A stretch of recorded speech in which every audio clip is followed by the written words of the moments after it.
9 और 2014 में भी यहां कांग्रेस का करिश्मा दिखा था। कांग्रेस को उम्मीद है कि इस बार भी कांग्रेस और राहुल गांधी यहां पर बड़ी जीत हासिल करेंगे। तो राहुल के वायनाड से चुनावी शंखनाद करते ही केरल में नई कंट्रोवर्सी शुरू हो गई। दरअसल प्रतिबंधित संगठन पीएफआई के राजनीतिक संगठन एसडीपीआई ने चुनावों में कांग्रेस का समर्थन करने का ऐलान कर दिया है। एसडीपीआई की ओर से कहा गया कि वो केरल में कांग्रेस का समर्थन करेगी, लेकिन कांग्रेस कह रही है कि हमने तो समर्थन मांगा ही नहीं, हमने किसी को समर्थन के लिए कहा ही नहीं। लेकिन गृह मंत्री अमित शाह ने एसडीपीआई के कांग्रेस को समर्थन देने पर कहा कि देश विरोधी गतिविधियों में शामिल होना कांग्रेस के लिए कोई नई बात नहीं।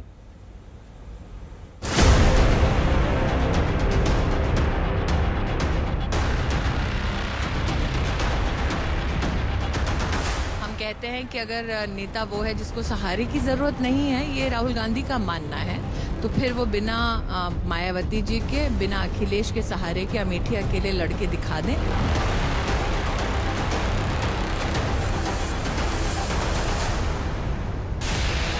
कांग्रेस अमेठी को लेकर वेट एंड वॉच के मूड में है। कांग्रेस के ज्यादातर नेता मानते हैं कि राहुल प्रियंका को यूपी से चुनाव लड़ना चाहिए, क्योंकि सबसे ज्यादा सीटों वाले उत्तर प्रदेश में राहुल के लड़ने से बड़ा सियासी संदेश जाएगा।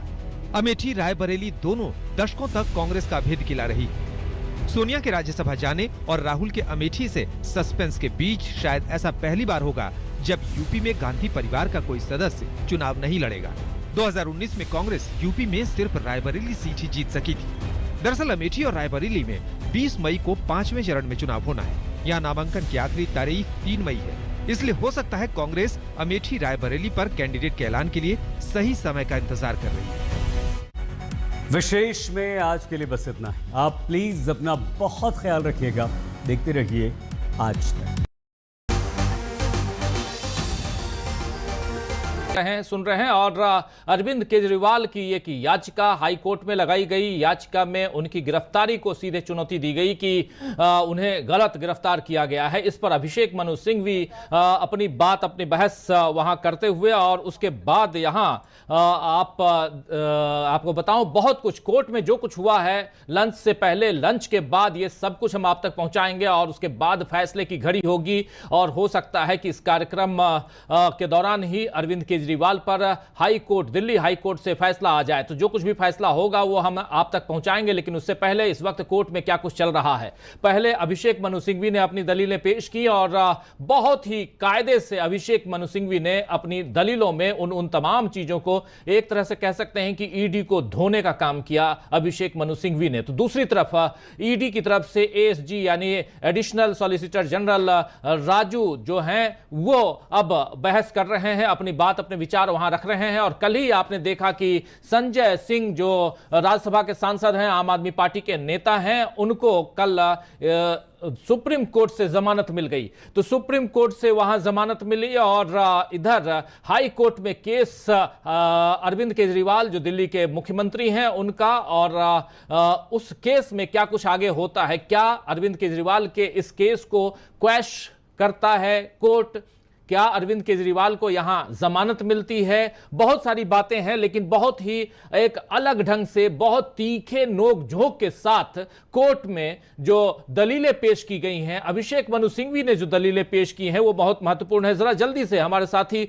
अमलेंदु उपाध्याय जी जुड़े हुए हैं, अमलेंदु जी के पास आना चाहता हूं। अमलेंदु जी, सुबह से आप इस पूरी खबर को ट्रैक कर रहे हैं, आपसे समझना चाहता हूं कि आपकी ट्रैकिंग में क्या कुछ नजर आया, क्या अभिषेक मनु सिंघवी जो दलील पेश कर रहे हैं उसमें कितनी ताकत, कितना दम है, और सबसे बड़ी बात कि किस ढंग से, क्योंकि ईडी यहां पर बैकफुट पर नजर आ रहा था जब अभिषेक मनु सिंघवी अपनी बात रख रहे थे, अपनी दलील रख रहे थे। क्या कुछ उन्होंने कहा है अभिषेक मनु सिंघवी ने?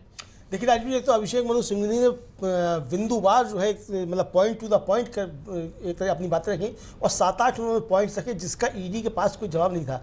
ईडी के जो वकील हमारे एएसजी राजू जो हैं वो उन्होंने बीच में 2-3 बार हालांकि डिस्टर्ब करने की कोशिश की, लेकिन वो जो थी वो मुद्दों पर बातचीत उन्होंने बिल्कुल भी नहीं की। एक तो सबसे बड़ी बात उन्होंने कही कि अभिषेक मनु सिंघवी ने जो लेवल प्लेइंग फील्ड है उसका हनन हो रहा है, और लेवल प्लेइंग फील्ड जो है वो केवल एक वाक्यांश नहीं है, और ये केवल इसको मतलब दिखना भी चाहिए चुनाव के समय जो है, और ये लेवल प्लेइंग फील्ड का एक तरीके से हनन हो रहा है। और मैं हमारे मुवक्किल यानी अरविंद केजरीवाल को जो है ये प्रयास किया जा रहा है कि वो चुनाव में मैदान में जाने ही नहीं पाए। फिर उन्होंने कहा कि ये सिर्फ राजनीति का मसला नहीं, मैं राजनीति से हटके कानून की भी अगर बात करता हूँ तो कानूनी तौर पर भी यहाँ कोई केस बनता ही नहीं है, चूंकि अरविंद केजरीवाल के खिलाफ ना तो कोई किसी भी तरीके का मनी टेल प्राप्त हुआ है, ना कहीं कोई पैसा प्राप्त हुआ है, ना इनके खिलाफ जो है कोई सबूत है, आपने कुछ भी नहीं रखा है, और ना आपने गिरफ्तारी का कोई आधार बताया है जी। आपने हमको जो थे 9 समन दिए और हर समन का हमने जो था लिखित में उत्तर दिया है हर समन का, और आपने जो भी उस समन में सवाल पूछे थे उनके हमने सबके आपको उत्तर दिए।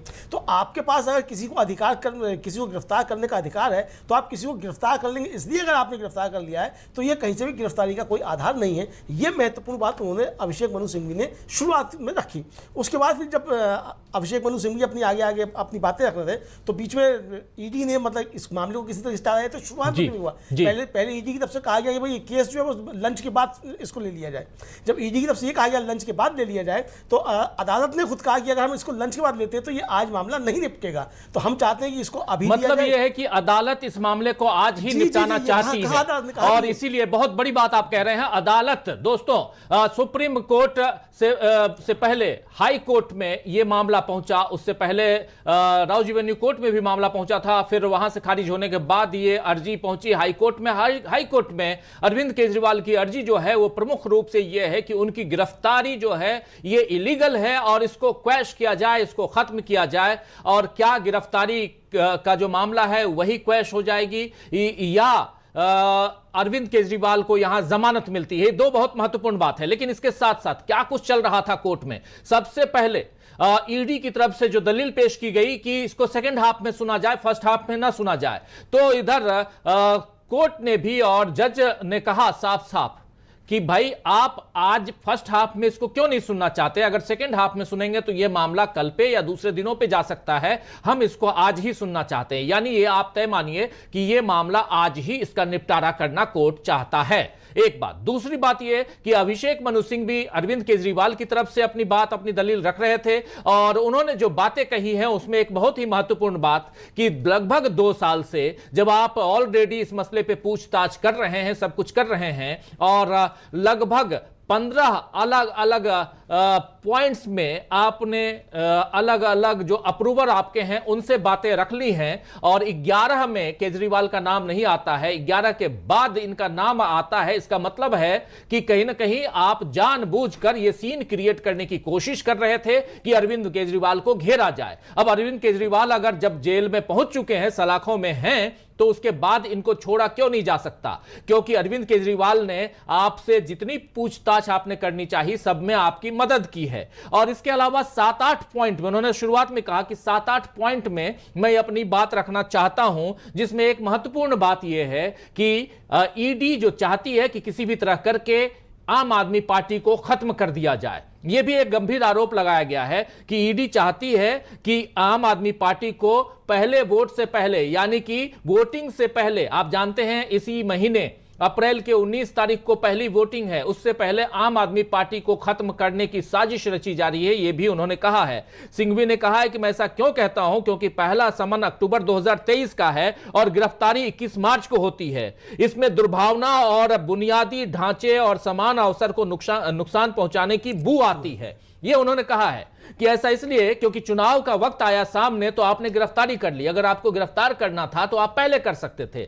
आप समन पे समन डिलीवर कर रहे थे, लेकिन आपने कभी गिरफ्तार नहीं किया, और आप ऐन वक्त पे 21 तारीख को, 21 मार्च को आप गिरफ्तार करते हैं। तो यह क्यों होता है? इसका कारण यही है कि आप कहीं ना कहीं उस भावना से पूरी कार्रवाई कर रहे हैं जिस भावना के तहत जो एक नुकसान पहुंचाने के, बुनियादी ढांचे में नुकसान पहुंचाने की कोशिश, आम आदमी पार्टी को नुकसान पहुंचाने की कोशिश की बू आती है। सिंघवी ने इतना ही नहीं बोला, सिंघवी ने कहा कि मैं राजनीति की नहीं बल्कि कानून की बात कर रहा हूं। यहां गिरफ्तारी का समय